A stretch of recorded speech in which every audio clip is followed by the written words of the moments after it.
នេះគឺជា Minecraft Launcher ហើយ Minecraft Launcher នេះផងដែរអ្នកនរច្បាស់ស្គាល់ហើយMinecraft Launcher នេះផងដែរគឺយើងនឹងចូលមកដល់ព្រមគឺយើងមកបង្កើត account correct មួយដើម្បីចូលទៅលេងនៅក្នុង server ផ្សេងៗហើយអ្នកនរច្បាស់ជាដឹងហើយថា account correct នេះគឺវាមានផលប៉ះពាល់ប៉ុណ្ណាសម្រាប់ computer យើង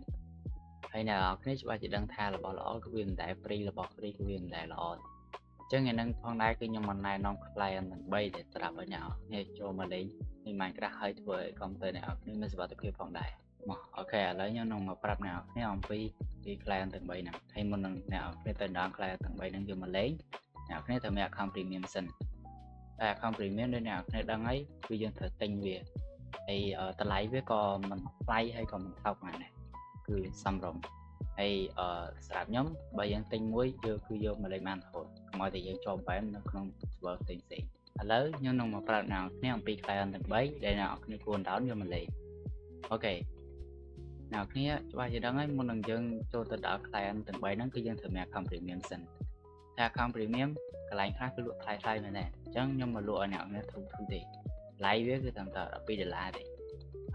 ហើយអ្នកនរកុំភ្លេច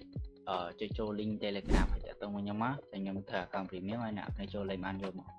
ហើយតម្លៃវាគឺធូរទេគឺត្រឹមតែ$12ទេគឺថោកដែរទេចាអញ្ចឹងអ្នកនរក៏តិចហើយអ្នកនរចូលលេងបានយកមកអូខេហើយឥឡូវមុននឹងខ្ញុំរៀបរាប់អំពី client ទាំង3ហ្នឹងប្រាប់ទៅកាន់អ្នកនរក៏កុំភ្លេចចុច like និង subscribe ខ្ញុំម្នាក់មួយផងអូខេឥឡូវបើអ្នកនរចុច like និង subscribe ហើយគឺខ្ញុំនឹងមកប្រាប់អ្នកនរអំពី client ទាំង3ហ្នឹងដោយ client ទី1គឺមានឈ្មោះថា Modrin ហើយ client មួយហ្នឹងគឺងាយស្រួលមែនទេនៅក្នុងការដាក់ mod និង resource pack ពួកវាគឺមាន mod និង resource pack ស្រាប់នៅក្នុងហ្នឹងពួកវាគឺជា Modrin app ហើយ Modrin app ហ្នឹងគឺជា app មួយនៅក្នុងការ download mod និង resource pack មកពីហ្នឹងដើម្បីយកមកដាក់ក្នុង client ផ្សេងៗផងដែរហើយបើយើងលេងនៅក្នុង Modrin បណ្ដោយគឺយើងមិនបាច់ចាំទៅ download mod អីពិបាកអ្នកនាំតែញ៉ៃអីគឺវាមាន mod នៅក្នុងស្រាប់ស្រាប់យកមកយើងគ្រាន់តែចុច install mod ណាមួយហើយចូលលេងយកហ្មងទៅហើយឥឡូវគឺខ្ញុំបានប្រាប់ពី client ទី1ហើយឥឡូវតោះយើងចូល client ទី2 client ទី2គឺមានឈ្មោះថា Don client តែ client នេះពីមុនគឺជា feeder client នឹងដែលគេបានផ្លាស់ប្ដូរវាទៅជា Don client មួយថ្ងៃអូខេហើយ client មួយនេះផងដែរគឺងាយស្រួលនៅក្នុងការដាក់ mod និង resource pack ផងដែរអញ្ចឹងបើគ្នាយើងចង់ងាយស្រួលនៅក្នុងការដាក់ mod និង resource pack អ្នកគ្នាអាច download Don client យកមកលេងផងដែរហើយអ្នកគ្នាអាចដាក់ mod ដាក់ resource pack អីហើយអ្នកគ្នាអាចសេរី setting អីផ្សេងៗហើយអ្នកគ្នាអាចចូលលេង PvP បានហើយ client ចុងក្រោយគេគឺជា Luna client មួយនេះគឺខ្ញុំលេងវារាល់ថ្ងៃមកណាគឺខ្ញុំពុំលេងសប្តាហ៍ហើយ client មួយនេះដែរគឺវារៀងពិបាកដាក់ mod និង resource pack តិចព្រោះថា mod ខ្លះនិង resource pack ខ្លះគឺដាក់អត់ចូលទេអញ្ចឹងវារៀងពិបាកតិចហើយ